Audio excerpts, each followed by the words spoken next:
Meghan Markle and the backlash against her latest, well, relaunch, redevelopment, re-emergence, whatever you want to call it, a return, as of course Norma Desmond famously said in the hit movie from 1950, Sunset Boulevard.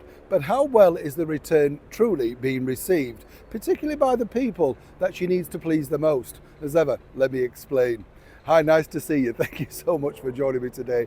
Lovely to have your company. And by the way, lovely, absolutely delightful comments about a recent video I put together for you, all about the wonderful ventriloquist Archie Andrews. Yes, well, Peter Brough and Archie Andrews. So many people remembered him. Before my time, believe it or not. Yes. But, you know, I mean, my dad told me about him, and, you know, he always thought it was funny that you could have a ventriloquist on the radio, which I do now, thinking back. But as many people in the United States of America pointed out, you know, Charlie McCarthy. Yes, and I do remember Shari Lewis and Lamb Chop. I loved Lamb Chop, didn't you? Such a simple idea, wasn't it? You know, now though, you'd have the vegan police out on you, wouldn't you? Yes, oh, you wouldn't be able to call him Lamb Chop. No, that's the problem. You know, it's a bit like Meghan's problem, of course, being the queen of an influencer world. Not quite though, eh?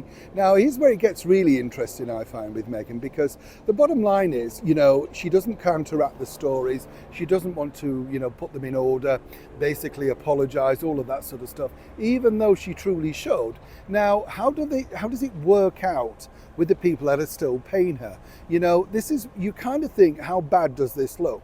Well, apparently, according to a source, and one that's working at Netflix on a daily basis, is that they're delighted. I mean, they could not be more delighted. This is free publicity on the Richter scale, costing millions if you had to take, you know, that out. But, you know, when you think about it, there it is, you know. I mean, Meghan is a disaster, literally. You know, she still hopes, according to that source, that eventually the new bosses will pick up the idea of this. Remember Pearl? Oh yes, well apparently, you know, Meghan thinks once she's made a success of as ever, well then they just come clamouring back.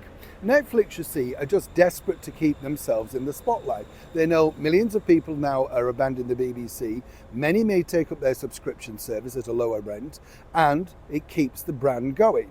They don't really care, and you know, I have to say allegedly, about Meghan's cooking show. They're not stuffed about that. But what it does is get people talking about Netflix, logging on, and then looking at their certain things.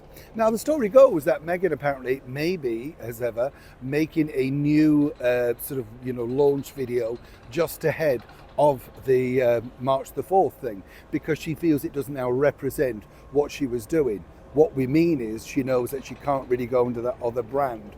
But what's interesting here is that small change to Netflix. They have got their money back time and time again. And apparently Meghan feels that they're very happy. They're happy, but for all the wrong reasons. They're not happy about the show, Meghan dear. They're more happy about the fact that you're keeping them in the spotlight, virtually free of charge. And that's what she and Harry believe is why they will continue to keep the deal. Simply because if they keep that deal, well, it's free publicity for Netflix. And as ever, to coin a phrase, Meghan knows the value of money. People might not be subscribing, but the bottom line is they're talking about it. And that keeps their bosses happy.